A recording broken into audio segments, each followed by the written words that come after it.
Well, welcome and Merry Christmas to all. And holidays are wonderful and challenging. And Ken Wilber said one time, if you think you're enlightened, go home for the holidays, which I think it's, yes, he must have been looking at my family's get togethers. So, well, we're going to do Deep Delta.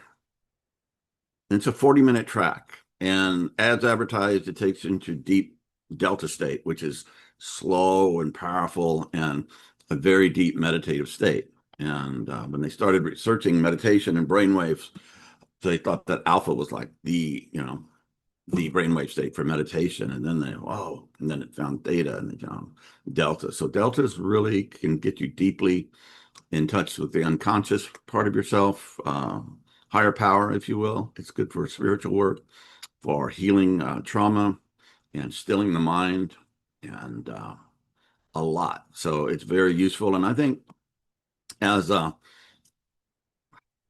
we become more and more just surrounded by technology that is constantly, throwing stuff at us and wants to get our attention, and it's all programmed to get us virtually addicted to technology and all its stuff. Well, you have to be very careful about what you watch.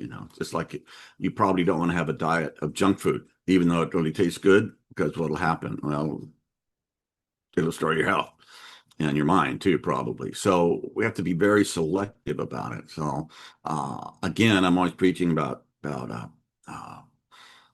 being faithful with your practice. Okay, whatever that is for you. Like if you're here, about WeAwake, and this is it's a tremendous aid for meditation, and you can make advances in your meditation that would take you normally years within a relatively short period of time, a few weeks, a few months. But the thing is a friend of mine said recently, he says, in practice, it's not about success. It's about faithfulness to the practice. And that kind of just faithfulness. This is however you want to frame that. This is my duty. I have a responsibility to be all I can be, my best self. And I have a responsibility to shut my mind up at times and just wait in the stillness and see what emerges from that. So faithfulness in practice is a huge thing. And I used to tell my students at Integral Recovery that, well, in times of great stress, meditate more, not less. So you don't cut back on the meditation because you're living in stressful times. And I think I'll have a few things to say about the times that we're living in right now. But let's get started with this on the backside. But so this is 40 minutes long. I think it's a great way to meditate together at the end of the year. I've really used that track, uh, uh, helping with depression and sadness, and it's really good. So just let whatever comes up in your body just reflect, and your mind starts talking. Well, you have to be able to discriminate. All right, when it's just a mind chatter, you're thinking about the World Cup or whoever or whatever, that's pretty much just your mind chatter. Sometimes, though, there'll a voice that comes from a deeper place. It's like, oh, okay, thanks, God. So you kind of have to learn to shut the one up and listen in silence to the other. And silence is just silence. Stillness, I guess, what we're talking about, inner stillness. So this is our Christmas present to you guys right now. So let's get into this and we'll see how it goes. So um assume the position.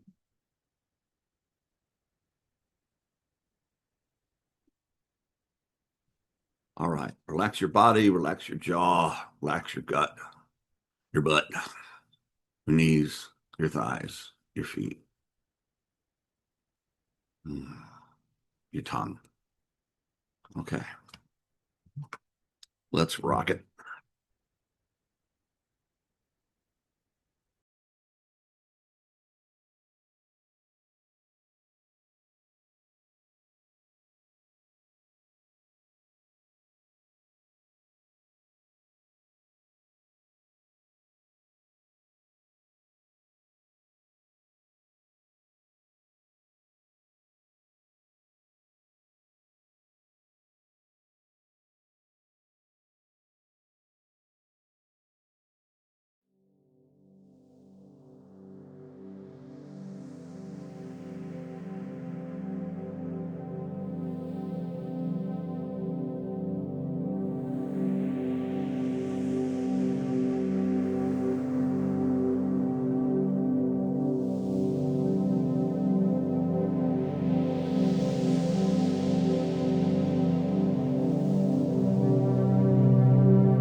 Yesterday, writing a letter, I guess, to our WeAwake community for the New Year's sale that we have every year. We produce everything.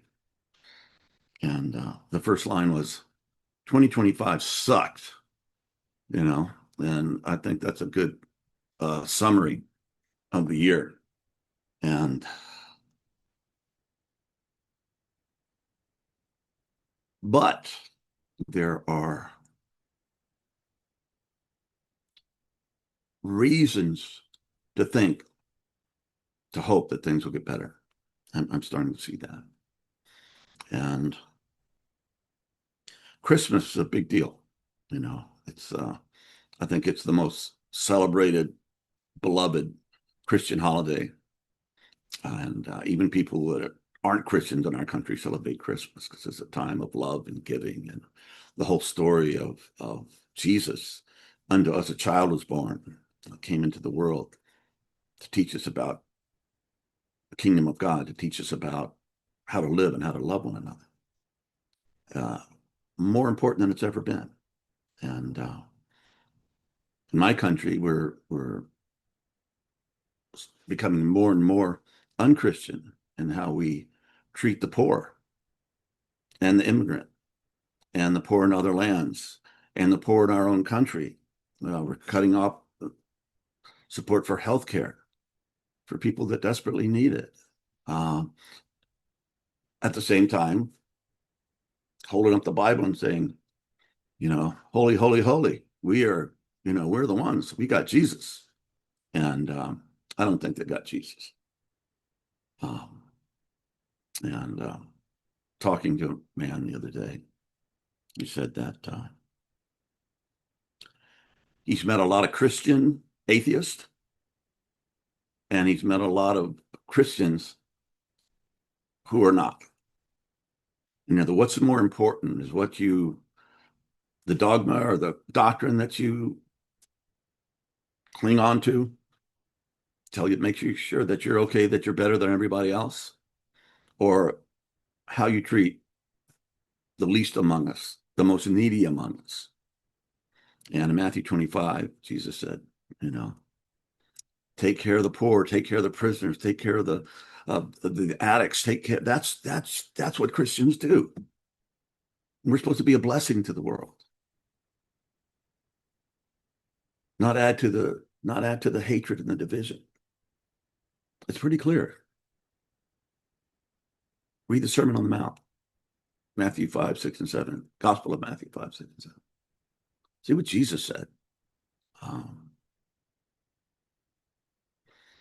That's very sad to me. And years ago, I think it was in the 60s, I saw this cartoon where this poor little hippie was sitting on the curb outside a big church. And he said, and Jesus walks up to him and he said, they kicked me out of church. And Jesus said, well, they kicked me out too. So they just sat together. So I love that. So even though these times they seem really dark, let's do better. Let's open our hearts up. And sometimes we get what is it? Compassion overload or empathy overload. It's just too much. Well, there's a place inside where we can go, where we can touch into something much bigger than ourselves. A.H. Almas, whom we've been talking to for a long time, he's talking about your true nature.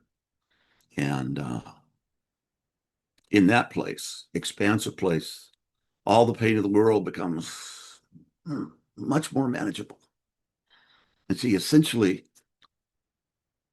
there's goodness and there's love. Well, and don't think that you can't do anything. You're too weak, you're too small. You can do, and it's up to each one of us to listen to our own conscience and see what we could do, whether that means getting involved in a larger political way to try to make us a better country, a better world, or it's just helping people in your day-to-day life, helping the old lady carry your groceries, or helping them across the street, or just giving care and concern, just as you live throughout the day. And I had a story I told. It happened to me a couple of days ago. Anyway, I was trying to put air in my tires, my truck. Okay. And there's a, in the old days in the US, you could just go to a gas station that had free air. Now you have to pay for it. It's $1.50 to put air in your tires. So I walked up to the counter, and I bought a candy bar or a protein bar so that I could get some change. And said, so can I have, like $2 in quarters? So I can put air in my tires. And she said, nope, I can't do that.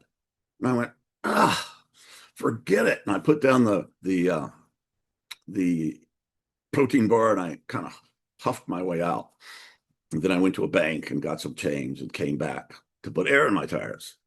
But then I walked back in the convenience store, the gas station store, and I went up to the young woman who I'd grumped at, and I said, I'm sorry. I'm apologizing. I was grumpy, and it wasn't your fault.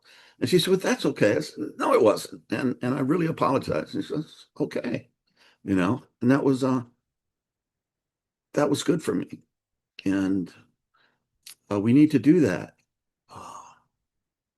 In my book, Integral Recovery, I talk about a moment that was very precious to me when I was in Germany. I was in Berlin, and I was invited to this on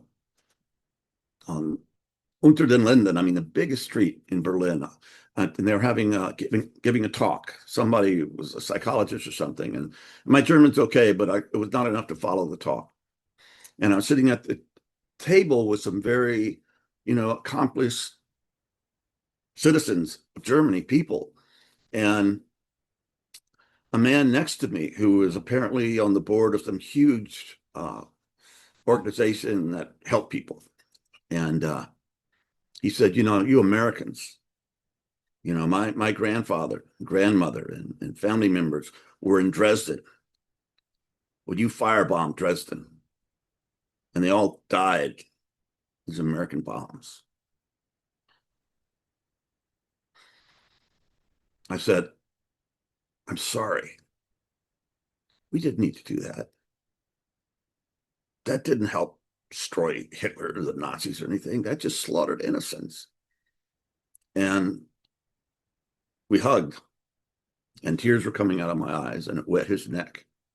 And he said, thank you so much. And he said, you guys have been so good to us. And we just had a moment, right? When we were just like, no, that didn't have to happen. We were wrong. We shouldn't have done that. And you're shouldn't have happened to your family. Anybody. It was insane. So that was a powerful moment. And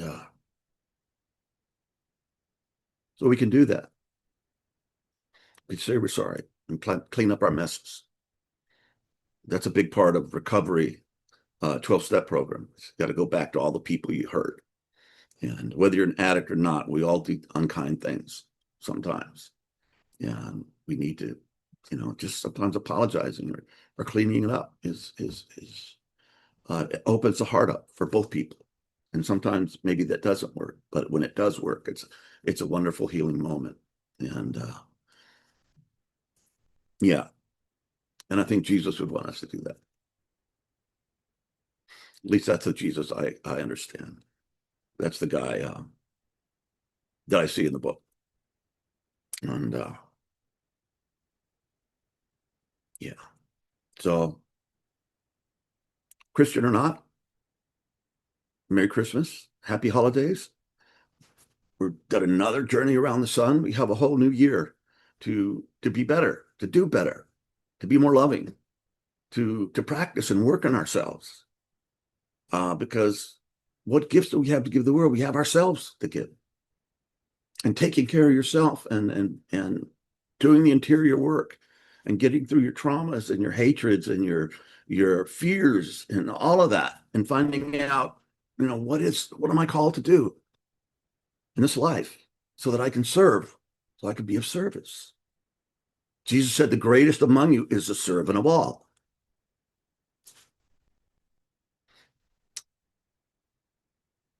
You wash the feet of the poor. You don't build ballrooms.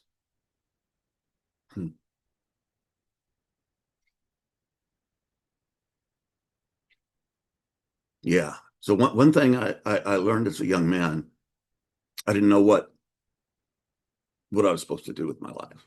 But as the old Cat Stevens song says, I was on the road to find out. And I thought that I need to live my life as if I'm going to do something that matters. Okay. And I have no guarantee. I dropped out of school early, and it didn't look too promising for a while there. But I just continue to live as if my life matters. So I'll listen to the smart people. I'll read the books.